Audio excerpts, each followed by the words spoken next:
Welcome back, everybody. We're diving into some pretty deep waters today, exploring, well, the nature of consciousness. Ah, yes. Always a fascinating topic. It's one of those things we all experience it, but defining it, understanding it, it always seems to slip through our fingers a bit. Absolutely. So we've got some listener questions and material that suggests maybe it's time for like a paradigm shift. Like what if consciousness isn't just a product of our brains? What if it's something more fundamental? It's a question that's been around for centuries, really. Yeah. But, with recent developments in science and philosophy, we might be getting closer to some answers. Okay, so where do we even begin with like unpacking this whole thing? Well, one of the most common assumptions has been this idea of materialism, right? Materialism, like matter being the fundamental reality and everything else kind of springs from that. Right, exactly. So consciousness, thoughts, feelings, all of that is seen as a byproduct of brain activity. Okay, but I'm guessing, based on what we're diving into today, that that view is being challenged.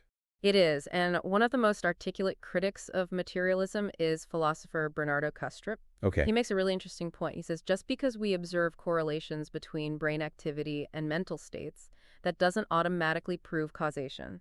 okay, so just because certain neurons fire when I'm feeling happy, it doesn't mean those neurons are actually creating happiness. Right. It's like saying that your TV screen creates the TV show you're watching. Right, it's just the medium, the signal's coming from somewhere else. Exactly. And Tostrup's argument is that the brain is more like a receiver or a filter for consciousness, not the generator. So instead of the brain producing consciousness, it's more like it's tuning into a consciousness that already exists. That's the idea. He uses this analogy of the brain being the image of the mind, not the source. Okay, so then if the brain's not the source, where is this consciousness coming from? Well, that's the big mystery, isn't it? But what's really interesting is that this skepticism of materialism isn't just coming from philosophers. Oh, yeah.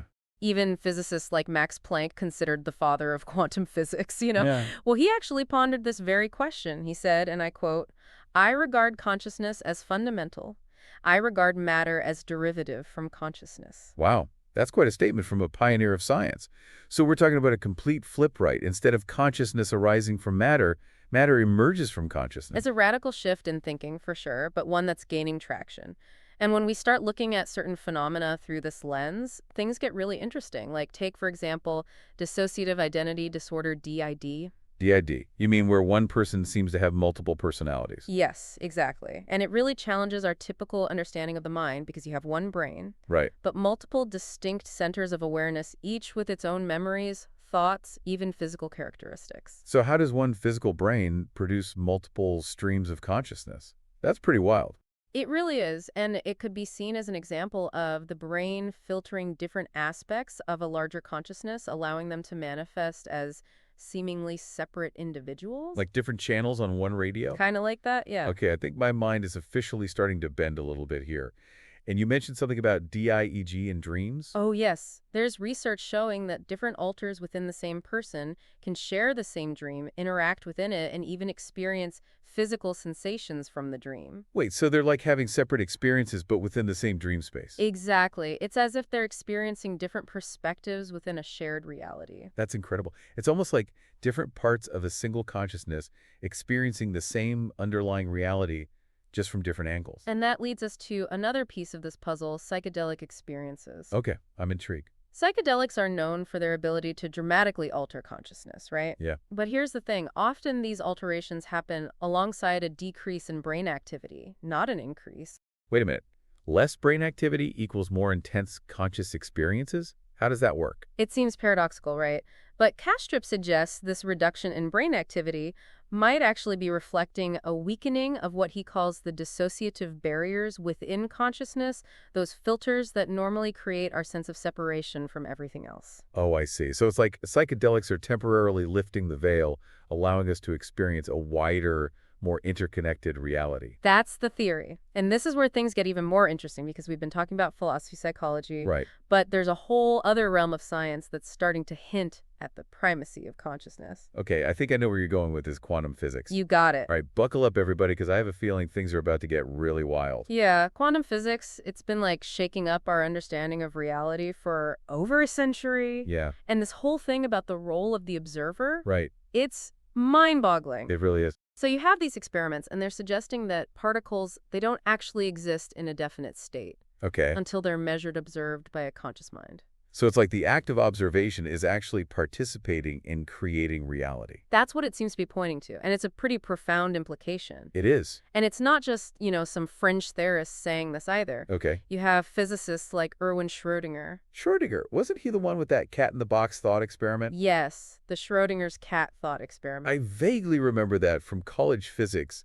Something about a cat being both alive and dead at the same time. Yeah, that was his whole point, to illustrate how paradoxical quantum mechanics is. Okay. You have these possibilities and they collapse into actualities only when they're observed. Okay. And then you have John Archibald Wheeler, another prominent physicist. Okay. He took it even further. How so? He suggested that we live in what he called a participatory universe. A participatory universe. Okay.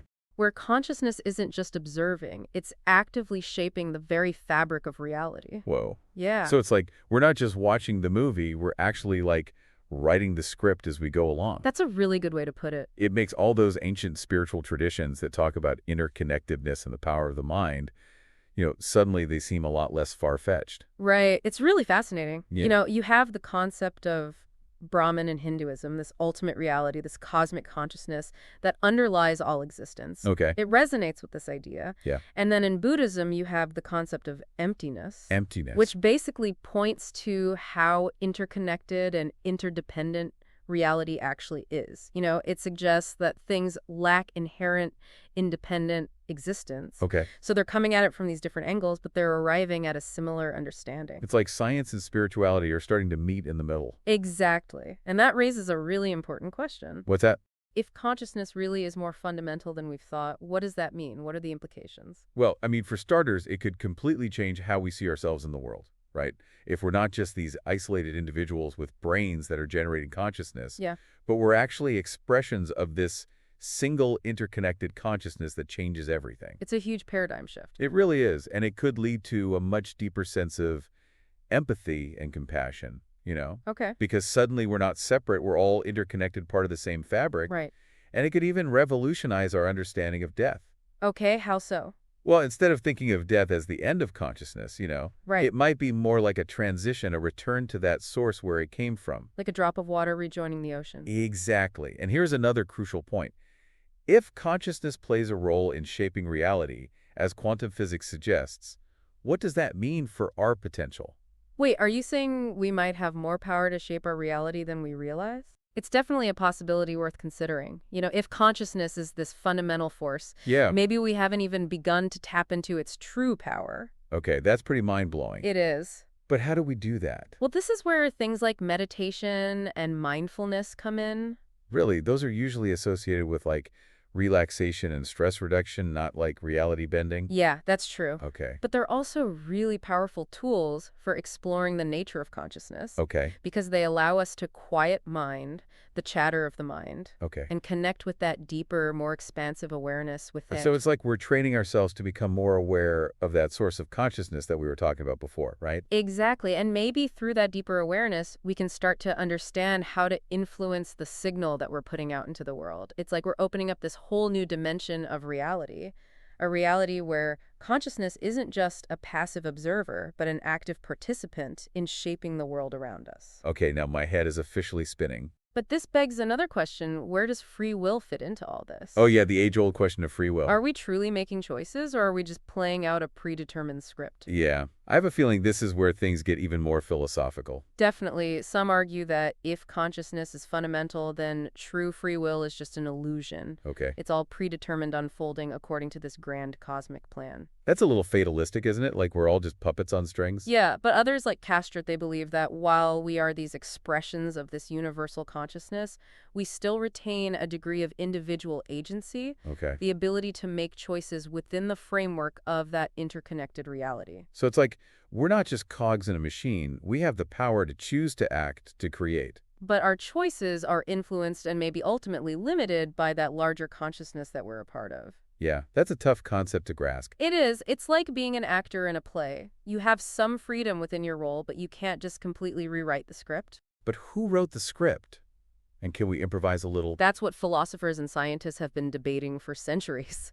And maybe we'll never have those definitive answers, Right. but the very act of asking these questions, challenging our assumptions, and expanding our understanding, that's what drives human progress, both individually and collectively. So it's about expanding our awareness, opening ourselves to new possibilities, and embracing the mystery of it all. Exactly. And as we build deeper into the nature of consciousness, who knows what incredible insights and discoveries await us? That's a good point. So it's not about finding all the answers, it's about continuing the exploration. Exactly. So we've been like way down the rabbit hole here with all this talk about consciousness being fundamental and interconnected. Yeah. But let's try to like bring it back to earth a bit. What does all this actually mean for us in our everyday lives? It's a great question, and one that I think deserves a lot more attention. If we really start to internalize this idea that we're not just these isolated individuals, Right. but expressions of a larger interconnected consciousness, it can really fundamentally change how we interact with the world and with each other. I was like, instead of seeing ourselves as separate from everything else, Yeah,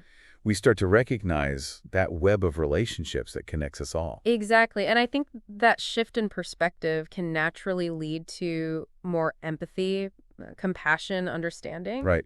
Because we realize we're all in this thing together.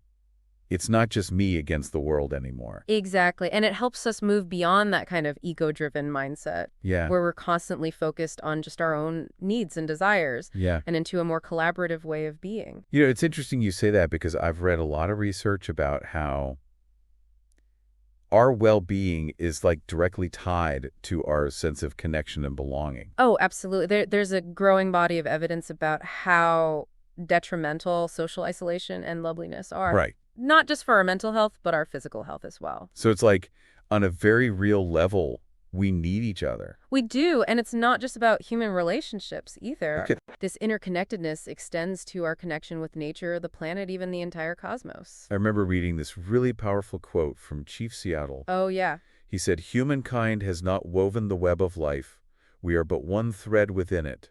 Whatever we do to the web, we do to ourselves." That's beautiful. Yeah, it really captures that idea. It does, and if we consider that, like you were saying earlier, our thoughts and intentions might actually influence reality, Right. then choosing kindness, compassion, cooperation, it becomes not just a moral choice, but a creative act. Wow. Yeah. A way of shaping a more positive and harmonious reality. Okay, so instead of feeling powerless, we can actually start to see ourselves as participants in creating a better future. Exactly. It's like we each have a brush and we're adding our own little strokes to this giant canvas of reality. That's a great analogy, and this is where those practices that we touched on before, like meditation, mindfulness, become even more important Okay? because they help us cultivate that awareness of our thoughts, intentions, beliefs, and how they might be affecting the world around us. All right, it's like fine-tuning our internal broadcasting station Exactly. so we can start putting out a more positive signal. Yeah, and contribute to a more harmonious and fulfilling reality for ourselves and for everyone else. Wow, this has been a truly mind-expanding deep dive. It has. We've explored the frontiers of science and philosophy, Yeah. challenged some long-held assumptions, and gotten a glimpse of what